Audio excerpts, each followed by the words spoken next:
जब हम लोग नैनीताल जाते थे तो वो पहाड़ी के ऊपर जो आपका एरीज की बिल्डिंग है, हमें लगता था ये गोला सा कोई पानी की टंकी है या एशिया की सबसे बड़ी टेलीस्कोप है। हम अपने बच्चों को जॉब सीकर न बनाए, जॉब प्रोवाइडर बनाए। पिताजी रह गए लालटेन और बेटा पावर हाउस। टीचर्स की ट्रेनिंग कितनी इंपॉर्टेंट है कि वो रेलेवेंट रह सकें। जो मैंने आज से 30 साल पहले पढ़ा था वो आज खत्म हो चुका है। बहुत सारी नई चीजें आ गई। कीवी 10 साल पहले कोई नहीं जानता था। अब मैंने सुना कि वहाँ पर ट्रक के ट्रक कीवी के सीजन में नीचे आता है। आजकल पेरेंट्स बच्चों को स्कूल तक भेजने को रेडी नहीं है, तो जब ये बच्चे स्कूल नहीं जाएंगे तो ये कॉलेज कैसे जा पाएंगे। बच्चों का जो दिमाग में या पेरेंट्स के दिमाग में ये है कि 10+2 के बाद दो ही चीज़ें हैं, या इंजीनियरिंग है, मेडिकल है। तो there are many other avenues जो यूनिवर्सिटीज प्रोवाइड करती है। पूरे साउथ एशिया में जो भी बारिश हो रही है उसके लिए सबसे बड़ा योगदान उत्तराखंड के पहाड़ का, हिमालय का है। 80% जो हमारे किसान हैं, जिसके पास 5 नाली 6 नाली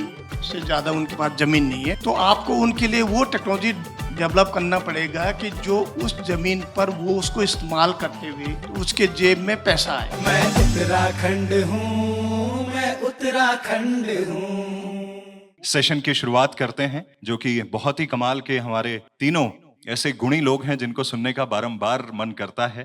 तो शुरुआत चौहान सर यहीं से कर देते हैं। आपके लिए मैं उत्तराखंड हूं के मायने क्या हैं?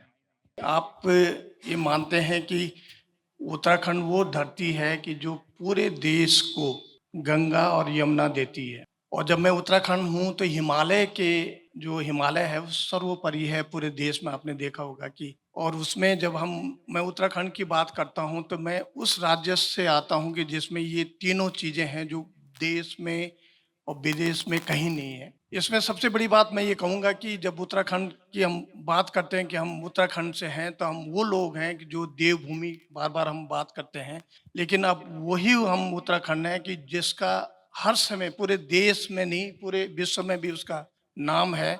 और ख़ासतौर से नाम किस लिए वो हम आगे आगे चर्चा करेंगे। पर मैं ये ज़रूर कहूँगा कि मेरा सौभाग्य है कि मैं इसी धरती से हूँ, यहीं मैंने शिक्षा ग्रहण की है और पूरे आज से आपके बीच में पूरे देश की सेवा करते हुए, कृषि में सेवा करते हुए आपके बीच आया हूँ। तो मैं उत्तराखंड हूँ। प्रोफेसर दीवान सिंह रावत सर, आपके पास आ रहा हूं। और आजकल तो आपका जो कार्य क्षेत्र है वो झीलों की नगरी नैनीताल, तो कई लोग तो नैनीताल की वजह से भी उत्तराखंड को जानते हैं। आपके लिए क्या मायने हैं मैं उत्तराखंड हूँ? We are so happy and proud कि आपने इतना उत्तम काम किया कि आप 3 नए चैनल इस स्टेट को दे रहे हैं। अपने आप में बहुत बड़ी उपलब्धि है। एंड मैं पर्सनली आपका बड़ा फैन रहा हूँ। मैं जब दिल्ली में था, मैं कभी मुलाकात नहीं हुई थी, बट यहाँ आने के बाद आपसे मुलाकात हुई। Yes, this is difficult question actually. मैं उत्तराखंड हूँ, जैसे कि मायने क्या है। So actually we belongs to the hill state. हम हिल स्टेट को बिलोंग करते हैं। पहाड़ की अपनी एक व्यथा होती है और अपना एक मुकाम होता है। जब हम कहते हैं हम उत्तराखंड हैं, इसका मतलब हम रिप्रेजेंट करते हैं उस कर्मठता को, उस विशालकाय नेचर को एंड उस सभ्यता को जिसकी यहाँ से उत्पत्ति हो।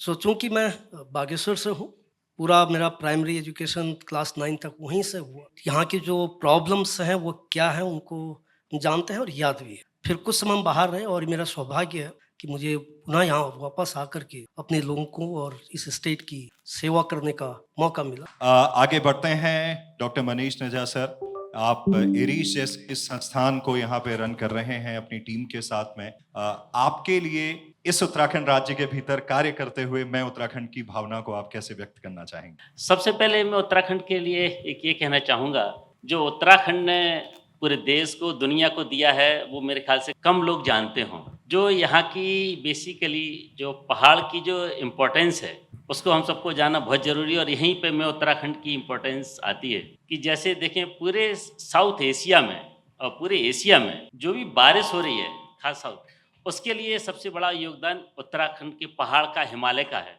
जो बारिश हो रही है वो सिर्फ हिमालय की वजह से हो रही है पूरे भारत में और साउथ एशिया में। और बारिश के अलावा जो बेसिकली जो पानी का जो कंट्रीब्यूशन है, जो ग्लेशियर से मेल्ट होके आ रहा है, उसका भी योगदान उत्तराखंड का बहुत ज़्यादा है। तो ये एक ऐसी चीज़ें हैं जिसका हमें गर्व होना चाहिए और जो कई कम लोगों को पता होगा। इसी के साथ साथ मैं ये भी कहना चाहूँगा, यहीं पे योगदान की बात करें जो हिमालय की और उत्तराखंड की, वो जो हमारे वातावरण में उसको शुद्ध करने में भी उसका बहुत बड़ा योगदान है। अब हम उस पर और आगे चर्चा करेंगे कि इसमें और क्या चैलेंजेज हैं। और उत्तराखंड का एक और गर्व है कि जो विज्ञान के क्षेत्र में जो कई चीज़ें हैं, कई इंस्ट्रूमेंट के बारे में कि जो पूरे साउथ एशिया में प्रथम बार हैं, उसके बारे में हम बात करेंगे कि क्या-क्या उत्तराखंड का इसमें कंट्री। तो हमें गर्व है कि हम उत्तराखंड से हैं और उत्तराखंड में काम करते हैं। Thank you very much sir, जोरदार तालियां सर के लिए। डॉक्टर चौहान, वापस आपके पास आ रहा हूं। आप क्योंकि इस वक्त पे पंतनगर यूनिवर्सिटी की बहुत महत्वपूर्ण जिम्मेदारी आपके पास में है। 12th के बाद में बहुत सारे बच्चे जो कि हायर एजुकेशन के लिए सोचते हैं कि विदेश ही सबसे बढ़िया जगह है जहां पढ़ा जा सकता है, जबकि हमारे पास में पंतनगर ऐसा एक स्थान है जो आपको अपनी जमीन से, अपनी जड़ों से जोड़ने का, अपनी मिट्टी से जोड़ने का कार्य करता है। उसमें तकनीकी का योगदान आज के हिसाब से और अपनी जमीन से जुड़ने के लिए नए यूथ को आपकी तरफ से आप क्या बोलना चाहेंगे? ये जैसे आपने कहा कि पूरा हमारा जो यूथ है वो, क्योंकि सभी पूरे देश को देख रहा है, पूरे दुनिया को देख रहा है, और वो चाहता है कि मैं भी एक इंटरनेशनल लेवल पर जाऊं। तो जैसे जैसे हमारा जैसे उत्तराखंड राज्य अलग बना तो लोगों को अवेयरनेस हुई कि एग्रीकल्चर में जो है बहुत बड़ा स्कोप होने वाला है। आगे आपने जो देखा होगा कि अगर हम अपनी ओर से भी जैसे मतलब देख रहे हैं कि जो यूथ का जैसे जैसे अवेयरनेस आ रही है, उसको ये लग रहा है कि हमें नेशनल लेवल या हम इंटरनेशनल लेवल की बात कर रहे हैं। अगर हम अपने उत्तराखंड की बात करें तो ये विश्वविद्यालय ऐसा है कि जहाँ पर हमें बहुत ज़्यादा एवेन्यूज़ हैं। यही एक विश्वविद्यालय है कि जिसमें हमारा एग्रीकल्चर इंजीनियरिंग है, जनरल इंजीनियरिंग है, वेटनरी साइंस है, एग्रीकल्चर साइंस है, उसके बाद में ये मैनेजमेंट साइंस है, सब चीज़ें हैं इसमें। तो और ये भी जो देखा है कि इसी विश्वविद्यालय से, ये ऐसा विश्वविद्यालय है कि जो नेशनल लेवल पर एग्रीकल्चर को लीडरशिप देता है। तो वही उसी जो दिशा में अब हमारा यूथ आगे बढ़ रहा है। ये जरूर है कि हम लोग जब विश्वविद्यालय में, मैं अपने यूथ के साथ में पिछले 3 साल से जैसे मैं हूँ, और मैं महसूस करता हूँ कि बहुत पोटेंशियल है हमारे जो बच्चों में, जो उत्तराखंड के बच्चे हैं। एक तो ये उत्तराखंड के जो बच्चे जो हैं जो कर्मठ टाइप के हैं, उनका नेचर है, जैसे हम देवभूमि की हम बात करते हैं, बड़े जो है ना संस्कारी बच्चे हैं। तो उनको अगर ढंग से एग्रीकल्चर में हम अच्छा जो शिक्षा देंगे तो पूरा देश नहीं, विदेश में भी वो लीडरशिप देंगे। उस दिशा में हम लोग काम कर रहे हैं और एक रुझान बड़ा है इसमें जो आगे बढ़ने का। और एक और मैं कहूँगा कि हम बार अब ये आ रहा है कि हम अपने बच्चों को जॉब सीकर न बनाएं, जॉब प्रोवाइडर बनाएं। और ये मैं पिछले जो कह सकता हूँ कि 3 साल का एक्सपीरियंस है कि कम से कम 24-25 हमारे यहाँ से लड़के ऐसे निकले हैं कि जिन्होंने जीरो से शुरुआत की और अभी 1 करोड़ 2 करोड़ के आसपास का उनका टर्नओवर हो रहा है। तो बहुत बड़ी अचीवमेंट है। इस दिशा में पंतनगर कार्य कर रहा है और मुझे ही लगता है कि वो एक जो हमारा सबका मिलजुल कर, जैसे पूरे उत्तराखंड सरकार का भी यही है कि इस यूनिवर्सिटी को और आगे बढ़ाएं और ताकि इससे ज़्यादा जॉब अपॉर्चुनिटीज हमारे बच्चों को मिले और जॉब प्रोवाइडर बने। इस दिशा में कार्य कर रहे हैं हम लोग। प्रोफेसर दीवान सिंह रावत सर, आपसे अगर पूछूं, एक तरफ हम देख रहे हैं कि स्टार्टअप्स को लेके बड़ा अच्छा एक माहौल बन रहा है। लोग, जैसा सर ने भी कहा कि जॉब सीकर न बने, क्रिएटर बने, लेकिन एक दूसरी तरफ हम ये देख रहे हैं कि आजकल पेरेंट्स बच्चों को स्कूल तक भेजने को रेडी नहीं है। कई बार वो कह रहे हैं कि ये तो डमी क्लासेस में चला जाता है, इसको इंजीनियरिंग में जाना है तो ये कोचिंग में जाता है पूरे दिन। तो जब ये बच्चे स्कूल नहीं जाएंगे तो ये कॉलेज कैसे जा पाएंगे? क्योंकि कई लोग सोचते हैं अब तो 12वीं के बाद तुरंत स्टार्टअप में कूद जाएंगे। तो यूनिवर्सिटी का भविष्य कॉलेजेस को लेकर एंड स्टूडेंट्स को लेकर क्या सोचते हैं? आज सरकारी स्कूलों की हालतें क्या हो गई हैं, हमको बहुत सीरियसली उसको सोचने की ज़रूरत है। What is so special in the private schools? बहुत सारे गवर्नमेंट स्कूल हमारे बंद होने की कगार में आ चुके हैं। हमारा जो school education and higher education है उसमें कंप्लीट डिस्कनेक्ट है, कंप्लीट डिस्कनेक्ट है। यूनिवर्सिटी में क्या होता है हमारी सोसाइटी में पता ही नहीं लगता। हम ये सोचते हैं कि जैसे स्कूल में पढ़ाई होती है यूनिवर्सिटी में भी वही होता है, जो कि सच नहीं है। सो इसको गैप को फिल करने के लिए कुमाऊं यूनिवर्सिटी ने एक प्रोग्राम चलाया है जिसको हम कनेक्ट स्कूल टू यूनिवर्सिटी कर रहे हैं। अभी हमने एक 2-3-4 महीने पहले एक प्रोग्राम किया जिसमें 1100-1200 बच्चे आए। उनको हमने बेसिकली क्या बताया कि यूनिवर्सिटी में पढ़ाई के अलावा क्या होता है, सो दैट बच्चों का जो दिमाग में या पेरेंट्स के दिमाग में यह है कि 10+2 के बाद 2 ही चीज़ें हैं, या इंजीनियरिंग है, मेडिकल है। No, there are many other avenues जो यूनिवर्सिटीज़ प्रोवाइड करती हैं, बट अनफॉर्चुनेटली हमारी सोसाइटी में उसका किसी को ज्ञान नहीं। हम हायर एजुकेशन में इसलिए आते हैं जिसको इंजीनियरिंग मेडिकल में नहीं हुआ वो वहाँ आता है, तो लेफ्ट ओवर मास कहा जाता है इसको, राइट। सो लेफ्ट ओवर मास से अगर आपको कंट्री को चलाना है तो आप नहीं कर पाएंगे। तो हमको पहले इस चीज़ को, इस गैप को फिल करना चाहिए। हमको ये देखना है कि जो स्कूली शिक्षा है, जो गवर्नमेंट स्कूल्स हैं, उनको हम स्ट्रेंथन कैसे करें। हमको ब्यूरोक्रेसी बाहर आना पड़ेगा। जब तक हम वो नहीं करेंगे हम नहीं सुधर पाएंगे। जो हमारे यूनिवर्सिटी सिस्टम है, I will give just example. आज से 40 साल 50 साल पहले वाइस चांसलर के रोल्स क्या थे, राइट। तो वाइस चांसलर को अपॉइंट किया है, then person has the freedom, okay. उस समय जब 40 या 60 70s में जो वाइस चांसलर थे, they use to go different places, look at the person, they can hire anybody. उस मेथड से जब हायरिंग हुई थी, उस समय हम लोग बहुत ऊपर लेवल पर थे।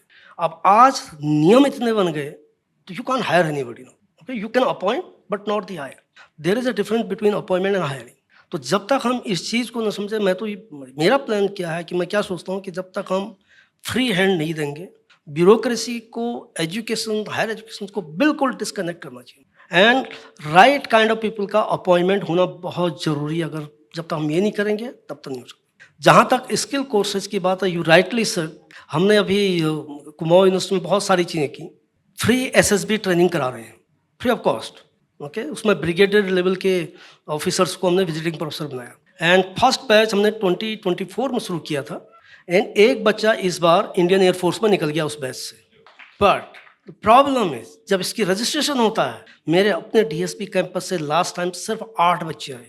दूसरा जो सबसे बड़ी प्रॉब्लम है वो इस समय ये हो गई है, जो एपेटाइट ऑफ लर्निंग है, चाहे वो टीचर्स को हो चाहे वो स्टूडेंट्स को हो, वो अपने लोएस्ट स्तर पर चली गई है। तो इसको जब तक हम ठीक नहीं करेंगे तब तक नहीं होगा। एक जो इम्पोर्टेंट चीज़ है कि गवर्नमेंट सर्विस, उसको दिमाग से निकालना पड़ेगा, because this is one of the root. एक बार आपको यूनिवर्सिटी में नौकरी मिल गई तो उसके बाद कुछ नहीं हो सकता। तो कुमाऊं यूनिवर्सिटी, कल को हमारी एग्जीक्यूटिव काउंसिल है, तो हम उसमें ला रहे हैं 56J प्रोविजन को, जिसमें अगर आप नॉन प्रोडक्टिव रहें 50 ईयर्स में आपको रिटायरमेंट देके घर भेज दिया जाएगा। डिफरेंट सेगमेंट्स को चेक करना पड़ेगा, उनको प्लग इन करना है, तब हम तरक्की कर पाएंगे, अदरवाइज बहुत डिफिकल्ट है। This what I can say. Thank you. Thank you very much sir. नजा सर, आपके पास अगर आऊं, मैं कई बार जब एरीज जाता हूं, मुझे ऐसा लगता है कि इतना खूबसूरत संस्थान, लेकिन एरीज कैसा लगता है जैसे पहाड़ की चोटी पे एक मंदिर और वहां के पुजारी, क्योंकि जंगल के बीच में है। इसको आप कैसे देखते हैं कि साइंस को लेके, हम सब जानते हैं साइंस एंड टेक्नोलॉजी के बिना जीवन अधूरा है, 24 घंटे हम उसके इर्द गिर्द घूम रहे हैं, लेकिन आम जनमानस को ऐसा लगता है कि साइंटिफिक चीजें तो जो साइंटिस्ट हैं वो करते हैं और ये बाबा टाइप के होते हैं, ये अलग होते हैं। इस साइंटिफिक टेम्परामेंट को आम जनमानस तक पहुंचाने को लेके एरीज की भूमिका उत्तराखंड और कंट्री के कॉन्टेक्स्ट में। बहुत बहुत धन्यवाद। सबसे पहले तो मैं ये मिथ को तोड़ना चाहता हूँ कि साइंटिस्ट लोग बाबा होते हैं। वो तो आप देख सकते हैं, मेरे को भी देख सकते हैं। एरीज में हम लोगों ने पिछले कई सालों से आम जनमानस को जोड़ने के लिए कई कार्यक्रम शुरू किए हैं, जिसको हम लोग पब्लिक आउटरीच बोलते हैं। और इसमें स्कूली बच्चों से लेके बड़े बूढ़े और नॉर्मल आदमी वहाँ पे विजिट करते हैं, और हम लोग रिसर्च कर रहे हैं उनको उनकी ही भाषा में हम लोग क्या कर रहे हैं, क्या इंपॉर्टेंस है, क्यों रिसर्च कर रहे हैं, ये हम बताते हैं। तो ये एक हमारा एक उद्देश्य है। और जैसा कि आप लोग कुछ जानते हो कि हमारे यहाँ पे एशिया की सबसे बड़ी टेलीस्कोप है, और उस टेलीस्कोप को अलग, खैर उससे हम आम जनमानस को दिखा नहीं सकते, लेकिन हम लोग कुछ और टेलीस्कोप हैं जो पब्लिक के लिए, उससे ब्रह्मांड में जो तारे हैं या कई प्लेनेट हैं उनकी हम दर्शन कराते हैं और उनके बारे में भी बताते हैं। वैज्ञानिक लोगों का हमारा एक और दायित्व है कि रिसर्च के साथ हम ये देखें कि जो हम रिसर्च कर रहे हैं उस रिसर्च से आम जनता को क्या फ़ायदा हो, इसके बारे में भी सोचना, और हम लोग उस बारे में भी रिसर्च करते हैं। जो हम इक्विपमेंट हैं और जो ऑब्जर्वेशन करने के लिए यूज़ कर रहे हैं वो भी हम देखें कि देश के उत्थान में उसमें कैसे प्रगति हो, कि कैसे हम अपने कार्यकलापों से आत्मनिर्भर भारत की तरफ कंट्रीब्यूट करें। तो हम जो भी इंस्ट्रूमेंट कर रहे हैं वो कैसे हम खुद डेवलप करें और बनाएं। और इसमें एक सबसे बड़ा एक उदाहरण है, जो एरीज में हमने एक रडार, जिसको विंड प्रोफाइलर ही बोलते हैं, जो विश्व का पहला विंड प्रोफाइलर है कि जिसको पूर्णतः भारतीय तकनीक से हमने बनाया है। और उसकी जो खासकर उसकी इम्पोर्टेंस है वो फ्रिक्वेंसी के ऊपर है। जैसे आपके रेडियो की फ्रिक्वेंसी ऐसी रडार की फ्रिक्वेंसी होती है, तो विश्व में पहली बार ये 206.5 मेगाहर्ट्ज़ में इस फ्रिक्वेंसी पे बिल्ड प्रोफाइलर को बनाया गया है। और इसको देखते हुए अब पूरे भारत में इसके करीब 20 रडार और लगाए जा रहे हैं। तो एक हमारा एक योगदान है, कैसे हम जनमानस को और किसी भी तरह से इंस्ट्रूमेंट की तरह से और योगदान कर सकें, उसको हम इन्फॉर्मेशन दे सकें, ये एक हमारा बड़ा दायित्व है। इसी तरह जो हमारा टेलीस्कोप है उसमें भी हम जो कई इंस्ट्रूमेंट लगाए हैं, तो कैसे हम भारतीय तकनीक को यूज़ करें। Thank you so much sir. Doctor Chauhan, आपके पास वापस आ रहा हूं। जिस समय में हम लोग चल रहे हैं, डेटा की बड़ी भूमिका है। अभी 4-5 दिन पहले आप सबको, आई डोंट नो, मेरे ख्याल से ज़्यादातर लोग जिनके पास में उत्तराखंड का नंबर है सेल फोन पे, अचानक से वो बजने लगा था और बड़ा ज़ोर-ज़ोर से। और वो इसलिए बज रहा था क्योंकि बारिश को लेके एक अलर्ट था हमारे 6-7 डिस्ट्रिक्ट में, और अचानक से सभी लोगों का ये रिएक्शन था कि अचानक से ये कैसे हो गया, इनको कैसे पता चला। तो कहीं ना कहीं वो डेटा है, नंबर है, वो फीड है और आप तक वो इन्फॉर्मेशन तुरंत पहुंच गई। जैसा कि हम विदेशों में अक्सर देखते हैं, और मैंने आपका एक उदाहरण कहीं सुना भी था डेटा को लेके, कितना महत्वपूर्ण है डेटा को सिक्योर करने को लेके, और डेटा होना कितना महत्वपूर्ण है। देखिए, आपने ये बहुत अच्छी बात कही। अगर हम आज एआई की बात करते हैं, आर्टिफिशियल इंटेलिजेंस की बात कर रहे हैं, तो सबसे बड़ी चीज़ क्या है कि जो इन्फॉर्मेशन जो आपके पब्लिक डोमेन में है, तो वही उसी को एआई उठा के आपको सहूलियत प्रदान कर रहा है। और हमारा सौभाग्य है कि हिंदुस्तान के पास बहुत ज़्यादा तादाद में जो हमारे रिसर्च और डेवलपमेंट के कारण डेटा उपलब्ध है, वो एक एआई को सपोर्ट करने के लिए मदद करेगा। और जैसे आपने कहा कि टेलीफोनिक इंफॉर्मेशन है, टेलीफोन का जो अगर नंबर भी उनके पास उपलब्ध है, आपने देखा होगा कि जो हम लोग किसी दुकान में जाते हैं और वो टेलीफोन का नंबर आपसे मांगते हैं, तो आपने डायरेक्टली इनडायरेक्टली अपनी इंफॉर्मेशन सारी उसको दे दी है। मैं आप सब लोगों को बताना चाहता हूँ ये उसके दो पहलू हैं। अब एक डेटा जो है वो इन्फॉर्मेशन आपके पास है, तो उसको आप अच्छे ढंग से यूटिलाइज भी कर सकते हैं सोसाइटी के बेनिफिट के लिए, और उसको मिस यूटिलाइज भी कर सकते हैं। हम तो ये मानते हैं कि जो भी डेटा उपलब्ध है हमारे यहाँ, वो अच्छे सोसाइटी के लिए ही हम उसको इस्तेमाल करेंगे। जैसे मैं आपको एग्जांपल दूं कि कई, जैसे एग्रीकल्चर का हम डेटा की बात करते हैं, आज हम एग्रीकल्चर में बात करते हैं कि अब ये जानिए कि उत्तराखंड में कितने किसान भाई हैं जो हमारे कीवी का उत्पादन कर रहे हैं, सेब का उत्पादन कर रहे हैं, या डेयरी में जो काम कर रहे हैं, या पोल्ट्री में काम कर रहे हैं। तो वो क्या है कि जो डेटा हमारे वैज्ञानिकों के द्वारा, हमारे विद्यार्थियों के द्वारा हम जिसको नेट में डाल देते हैं, इंफॉर्मेशन डाल देते हैं, वो पब्लिक डोमेन में आकर वो इकट्ठा हो जाता है। अब सवाल ये पैदा होता है कि वो डेटा सही है या जो गलत है, उसको ढंग से एनालाइज करने की ज़रूरत है। लेकिन ये है कि डेटा बहुत महत्वपूर्ण है। मैं 97 में जब यूएस में था, मैं बार बार वो एग्जाम्पल इसलिए करता हूँ कि मैं जब सुबह सुबह आया तो 97 से 99 में रहा हूँ, तो मेरे प्रोफेसर ने वो न्यूज़पेपर न्यूयॉर्क टाइम्स जो है ना, मेरी टेबल में सुबह सुबह जो रख दिया। वहाँ 8 बजे हमारी यूनिवर्सिटी खुल जाती थी, मैं पोस्ट डॉक में था वहाँ पर 2 साल के लिए। तो मैंने देखा कि यार उसमें देखे 4 state government fast because of the onion price. तो वो ये कहने लगे कि यार कैसे तुम्हारे यहाँ ओनियन के लिए आप लोग जो है आपकी गवर्नमेंट गिर जाती है। अब वहाँ मैंने महसूस किया था कि इसका मतलब यह है कि हमें ये पता नहीं होता था उस समय कि कितना प्याज हमारे पास है। हम तो हर चीज़ छौंक कर और तल के और इस हिसाब से भून के खाते हैं, और प्याज का जो 16 रुपये 20 रुपये किलो था, वो 120 रुपये 140 रुपये किलो हो गया था। तो इसकी वजह से ये हुआ है। लेकिन वो बोलता है कि वहाँ एक चीज़ है कि वहाँ जैसे आलू का साइज़ होता है, तो आलू का इतना साइज़ होता है, तो वो है कि ये फिक्स, वो क्या करते हैं, माइक्रोवेव करते हैं आलू को, और उसको बीच में से काट कर उसमें मक्खन डाल के खाते हैं। तो वो उनके पास ये इंफॉर्मेशन थे कि आज इस साइज के आलू कितने बिके, जो हमारे पास नहीं थी। अब हमारा जैसे जैसे मॉडर्नाइजेशन हुआ है, हम विकासशील बहुत अच्छे हो रहे हैं। अब 2047 में विकसित भारत बनेंगे, तो वो डेटा हमारा जो है वो इंफॉर्मेशन होना बहुत ज़रूरी था। अभी सबसे बड़ी दिक्कत ये आने वाली है कि अगर हम इसको ढंग से उसको हैंडल नहीं करेंगे, तो आपके पास फेक डेटा भी आएगा, और जो आपको हो सकता है कि आपके सोसाइटी के, आपके बच्चों को, आपके यंगस्टर्स को नुकसान करेगा। आपके देश के आपकी पॉलिसी को भी जो नुकसान करेगा, तो वो डेटा होना बहुत ज़रूरी है। इसलिए हमें उस दिशा में बहुत ज़्यादा ध्यान से काम करने की ज़रूरत है। मशीन लर्निंग हो गया, एआई हो गया, डेटा इन्फॉर्मेशन, डिजिटल डेटा जो हमारे उत्तराखंड सरकार ने भी अब हर जगह डिजिटलाइजेशन किया है, और ये बड़ा अच्छी बात है कि हमारा डिजिटल हमारा ही जैसे मेरे ख्याल से हम इस मामले में पूरे देश में आगे बढ़ रहे हैं। तो डेटा, प्रॉपर डेटा होना बहुत ज़रूरी है, इसलिए उसमें विशेष ध्यान देने की ज़रूरत है। आज की डेट में हमारा लगभग 80 लाख जो किसान जो है खेती से डायरेक्टली और इनडायरेक्टली जुड़ा है, तो ये बहुत अच्छा डेटा है और उसी हिसाब से हमारी पॉलिसी बनेंगी उस हिसाब। इसी ढंग से डेटा है कि डेयरी में हमारे कितने हैं, ऐसा हमारा जैसे फ्लोरिकल्चर की हम बात कर रहे हैं, अभी एक एवेन्यू है जो जिसको हम टच नहीं कर रहे हैं उत्तराखंड में, जो फ्लोरिकल्चर का है। पुष्प का जो है आगे आने वाले दिनों में इसकी ग्रोथ होने वाली है।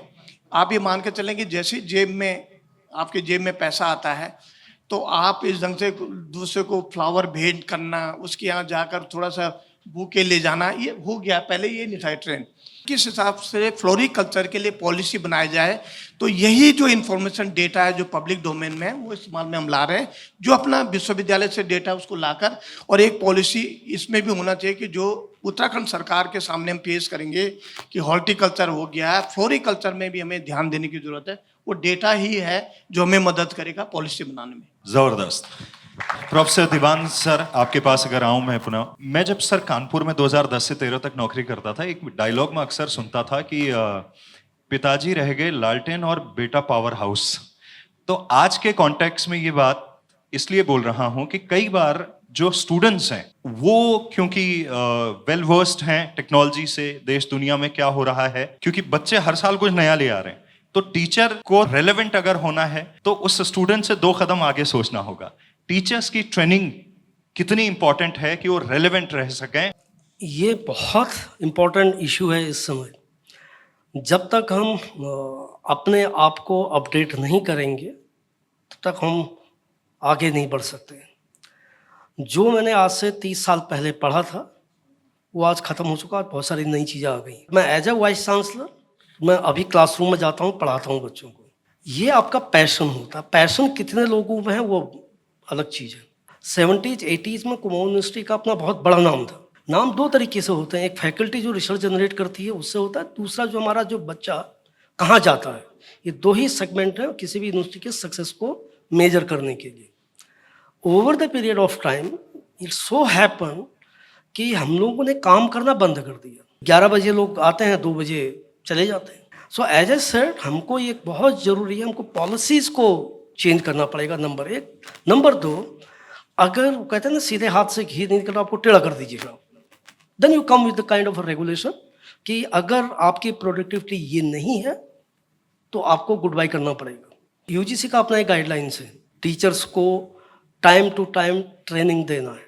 बट उसमें भी हम देखते हैं जब ये प्रोग्राम होते हैं तो टीचर आते हैं क्योंकि तो उनको प्रमोशंस के लिए उसकी ज़रूरत होती है। तो आपको सर्टिफिकेट लेने के लिए अगर आना है तो उसका कोई मतलब नहीं है, अगर आपको सीखने के लिए आना है उसका मतलब है। हमने पिछले 2-3 साल के अंदर हम 100 करोड़ मेरू से लाए, 100 crore DST peer grant Kumaon university के लाए, 26.5 एकड़ लैंड ली। अभी हमारे यहाँ कुमाऊं यूनिवर्सिटी में लगभग 12-13 नई एकेडमिक ब्लॉक्स बन रहे हैं जो अभी 1-2 महीने के अंदर फिनिश हो जाएगा। वो मेरे को दिखता नहीं है लोगों पे कि हाँ कुछ चेंज आ रहा है इनमें ज़्यादा। We are the first in the state now जो इंटरनल रिसर्च ग्रांट दे रहे हैं। हमने 5 करोड़ रुपया सिर्फ प्रिंटिंग जॉब से बचाया, जो wastage of leakage of money था, एंड उसको इन्फ्यूज़ किया बच्चों के लिए, रिसर्च के लिए। या तो आप सेल्फ मोटिवेटेड हो या रेगुलेशन आपको फोर्स करे कि आपको ये करना ही करना है। Thank you sir. Doctor Manish, आपके पास अगर आऊं, एक समय था जब इस देश के अंदर हम लोग बॉलीवुड एक्टर्स को सेलिब्रेट करते थे, फिर बारी आई क्रिकेटर्स की। धीरे धीरे एक दौर चला कि जब हम म्यूजिशियंस को, सिंगर्स को सेलिब्रेट करने लगे। अब स्टार्टअप वालों को सेलिब्रेट कर रहे हैं। धीरे धीरे पॉडकास्टिंग और इसके जरिए अब डॉक्टर से लेके शेफ से लेके सबका नंबर आ चुका है। क्या आपके मन में कभी आया कि साइंटिस्ट को सेलिब्रेट कब करेगा देश?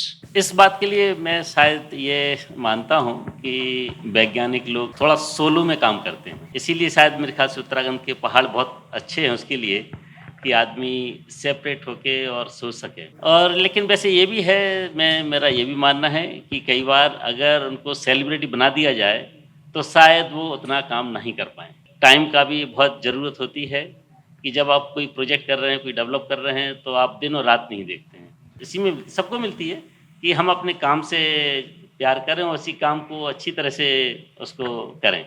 उत्तराखंड में एक बहुत बड़ा एक एस्ट्रो हब जैसा प्लेटफ़ॉर्म बन रहा है, जिसको एस्ट्रो टूरिज़्म भी बोलते हैं। जैसे डॉक्टर साहब ने कहा कि बेसिक और स्ट्रेटेजिक साइंस जो होती है वो दिखाने के लिए नहीं होती है, लेकिन एट द सेम टाइम अगर सरकार और देश आपके ऊपर पैसा खर्च कर रही है, आपके संस्थान में, आपके ऑर्गेनाइजेशन में, आपके रिसर्च एंड डेवलपमेंट में, तो आपको सोसाइटी को बताना पड़ेगा कि हमने आपके लिए ये कर दिया, तभी सोसाइटी आपको सेलिब्रेट करेगी। तो कहने का मतलब है कि जो भी तकनीकियां हम विकसित करें, जो भी टेक्नोलॉजीज हम डेवलप करें, वो डायरेक्टली सोसाइटी के बेनिफिट में होने चाहिए, तभी साइंटिस्ट की रिकॉग्निशन और सेलिब्रेशन होगा।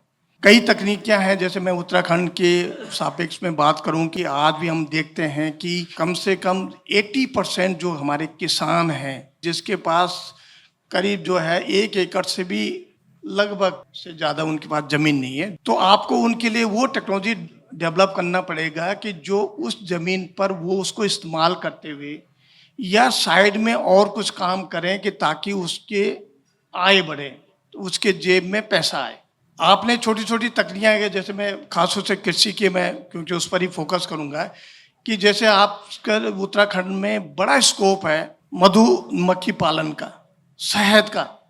आप देखिए कि बहुत अभी 60,000 टन उत्तराखंड में शहद पैदा हो सकता है अगर हम ध्यान से देखें। आप गांव में जाएंगे, कितना मधुमक्खी पालक है, जो हमारा एक ट्रेडिशनल आला होता है जिसमें आ गया मधुमक्खी तो आ गई, नहीं आए तो नहीं आई। अगर एक गांव में हमने एस्टिमेट लगाया कि एक गांव में अगर ढंग से उसको आप बताएं कि हम आपके लिए कर सकते हैं, हम साइंटिस्ट हैं, वैज्ञानिक हैं, हमने ये शोध किया और ये शोध आपके लिए बेनिफिशियल है, आप हमारे पास आइए, हम आपको इसके लिए ट्रेन करेंगे, 5 दिन की ट्रेनिंग देंगे, 10 दिन की ट्रेनिंग देंगे, स्किल डेवलपमेंट करेंगे। तो अगर स्किल डेवलपमेंट होगा तो वो जाकर सीखेगा। आप ये आंकड़े कहते हैं, डेटा कहता है ये अगेन, कि अगर 100 लोगों को आप ट्रेन करोगे तो उसमें से 15 से 25% के बीच में ट्रेनिंग लेकर वो अपनाने की कोशिश करेंगे, अपने जैसे तैसे करके कोशिश करेगा। कोई यहाँ से पैसा करके कुछ बैंक से लोन लेगा, कुछ जहाँ पर सब्सिडाइज टाइप की स्कीम है उसको लेगा, क्योंकि वो नॉलेज हो जाता है ट्रेनिंग से। और जब ट्रेनिंग से नॉलेज लेकर वो जाएगा तो वो उसको जो है अपने उसमें इस्तेमाल में लाएगा। तो अगर एक ट्रेनिंग 100 लोगों को आपने किया ट्रेन, अगर 15 लोग भी जाकर उसको अमल में लाते हैं, उसको वहाँ पर इम्प्लीमेंट करते हैं, तो ये सक्षम हो जाता है, वहाँ पर वो चेंज आ जाएगा। आप ये छोटा सा एग्जाम्पल देखिए कि वो पिथौरागढ़ और इस साइड में कीवी 10 साल पहले कोई नहीं जानता था। अब मैंने सुना कि वहाँ पर ट्रक के ट्रक कीवी के सीजन में नीचे आता है और सीधे आज़ादपुर मंडी पहुँचता है दिल्ली में। तो ये क्या है, अभी क्या है कि कीवी को 4 आदमी ने सीखा, 4 से 6 सीखा, 6 से 20 सीखा, 20 से 50 सीखा, इस ढंग से होगा।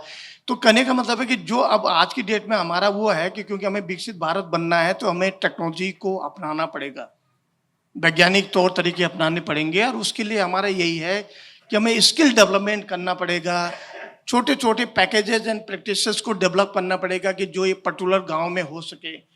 कोई वहाँ पर जैसे बागवानी का है, या बागवानी के अलावा वहाँ पर और क्या हो सकता है इस ढंग से, क्योंकि उत्तराखंड बड़ा वो है कि अगर एक साइड धूप होती है तो दूसरी साइड धूप नहीं होती। अब आप दूसरी साइड धूप के लिए कौन सी आपने जो टेक्नोलॉजी बनाई है कि वहाँ पर वही बागवानी के पौधे लगेंगे जो वहाँ के लिए हैं। तो उत्तराखंड में एडवांटेज ये है कि हिमाचल से पहले हमारा टेम्परेचर बढ़ जाता है। सेब की अगर हम बागवानी कर रहे हैं तो 15 दिन पहले हमारा सेब मैच्योर हो जाता है मार्केट में। अगर हम 15 दिन पहले उसको ट्रांसपोर्ट करके सीधे आज़ादपुर मंडी ले जाते हैं तो 15 दिन पहले हमारा सेब छा जाएगा पूरे उसमें दिल्ली में।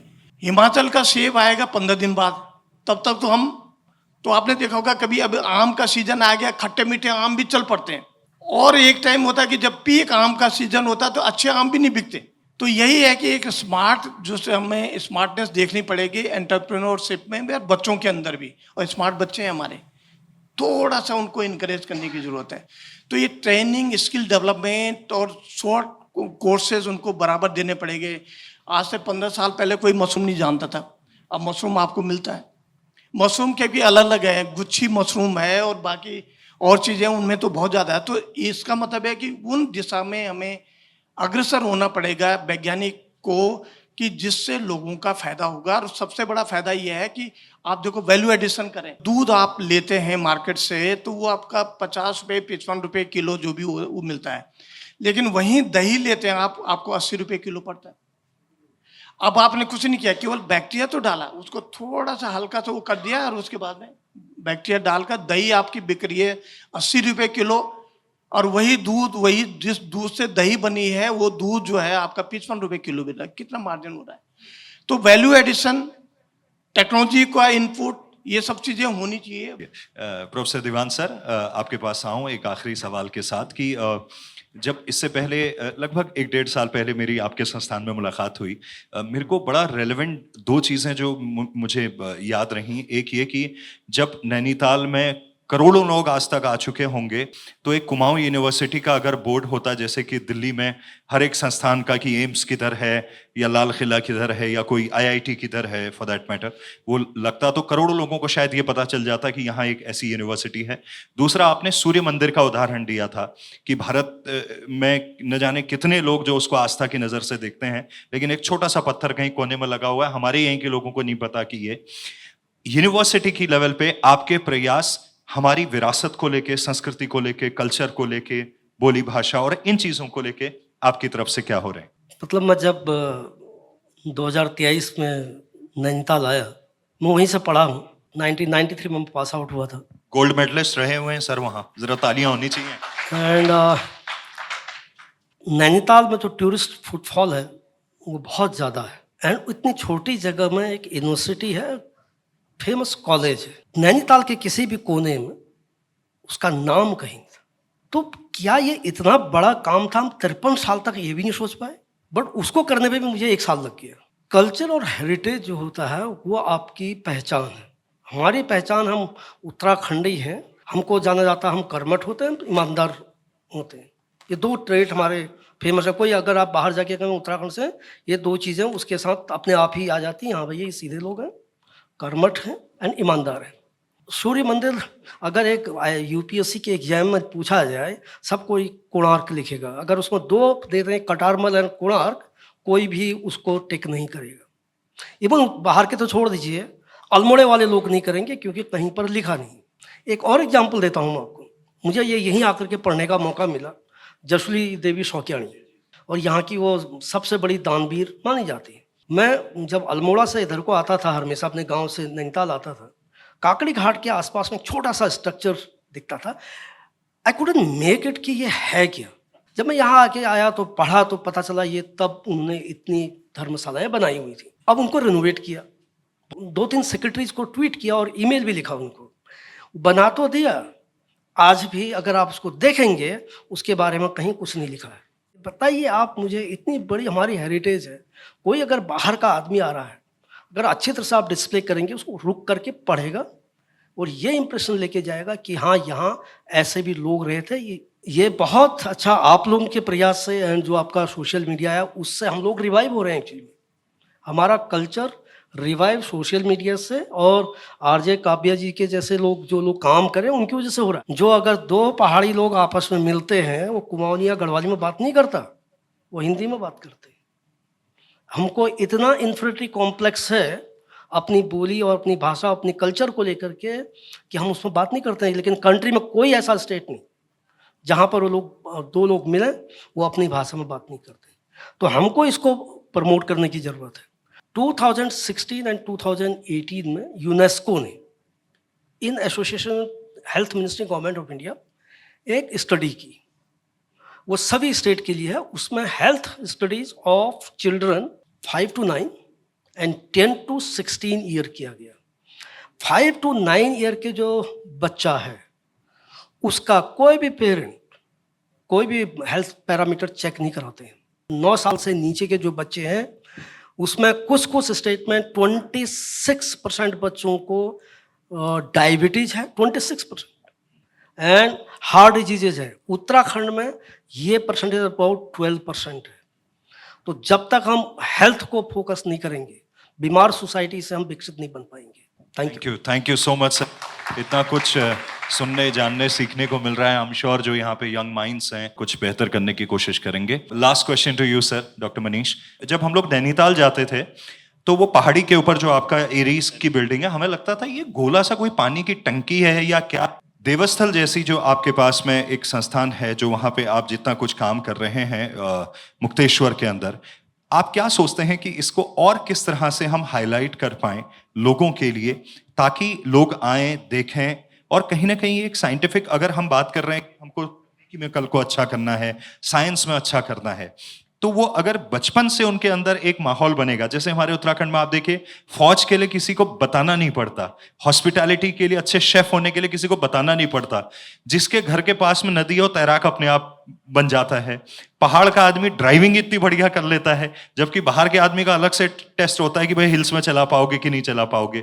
तो ये कुछ चीजें हैं जो हमारे शायद जीन्स में है। हमारे उत्तराखंड में इस तरह का संस्थान है आपका, अगर यहाँ के जीन्स में लाना है और धीरे धीरे एक साइंटिफिक टेम्परामेंट बने, उसको लेके क्या सोच? भारत सरकार ने जो एस्ट्रोनॉमी में जो रिसर्च है, इसकी इम्पोर्टेंस को जानते हुए अभी हाल ही में कुछ महीने पहले एक घोषणा हुई है 4000 करोड़ की। इसमें जो टेलीस्कोप लग रहे हैं वो एशिया का, खैर जो देवस्थल में टेलीस्कोप है अभी भी वो एशिया का लार्जेस्ट टेलीस्कोप है। अभी हमारा जो टेलीस्कोप है 3.6 मीटर डायमीटर का है, और जो नई घोषणा हुई है उसमें 13.7 मीटर डायमीटर टेलीस्कोप लगने वाला है। वो फिलहाल हेलने में लगेगा, तो वो भी एशिया का लार्जेस्ट टेलीस्कोप रहेगा एक्चुअली आने वाले सालों में। और इसकी सबसे बड़ी बात यह है कि जो ये टेलीस्कोप लगने वाला है 13.7 मीटर का, ये पूर्णतः स्वदेशी टेक्निक से होने वाला है। और इससे बेसिकली इसमें कई जो कंपनियां हैं, जैसे L&T जैसी कंपनियां, ये भी इसमें इन्वॉल्व हो रही हैं। एरीज में इसके बोलते हैं कि साइंस सेंटर और डाटा सेंटर। तो हम लोग यंग लोगों को मोटिवेट कर रहे हैं कि कैसे उसके जुड़ के उसके जो डाटा का यूज़ करके उसमें अपना करियर को बनाएं। लास्ट ईयर धामी जी ने एक घोषणा की थी एस्ट्रो पार्क की, उसमें भी हम लोग कार्य कर रहे हैं। उसके बारे में हम आगे आने वाले समय में बताएंगे। पूरे उत्तर भारत में, हम उत्तराखंड नहीं बोले, पूरे उत्तर भारत में, बल्कि सेंट्रल भारत से लेकर पूरे रीजन में ऐसी कोई भी जगह नहीं है कि जहाँ पे रिसर्च और पब्लिक आउटरीच स्पेस साइंस में एक साथ हो रही हो। पूरे साउथ एशिया में जो हम ऑब्जर्वेशन किए हैं, तो यहाँ पे पूरे उत्तर भारत में यूनिक डाटा सेंटर है कि जहाँ पे ओजोन और एरोसोल, इसका यूनिक डाटा सेट सबसे लार्जेस्ट स्केल में साउथ एशिया का है। तो यहीं पे हमें बोलेंगे कि कैसे पहाड़ी क्षेत्र का योगदान इसमें क्षेत्र में इसमें जाता है। Thank you very much. जोरदार तालियां हमारे तीनों पैनलिस्ट के लिए। बहुत बहुत धन्यवाद। मैं उत्तराखंड हूँ, मैं उत्तराखंड हूँ।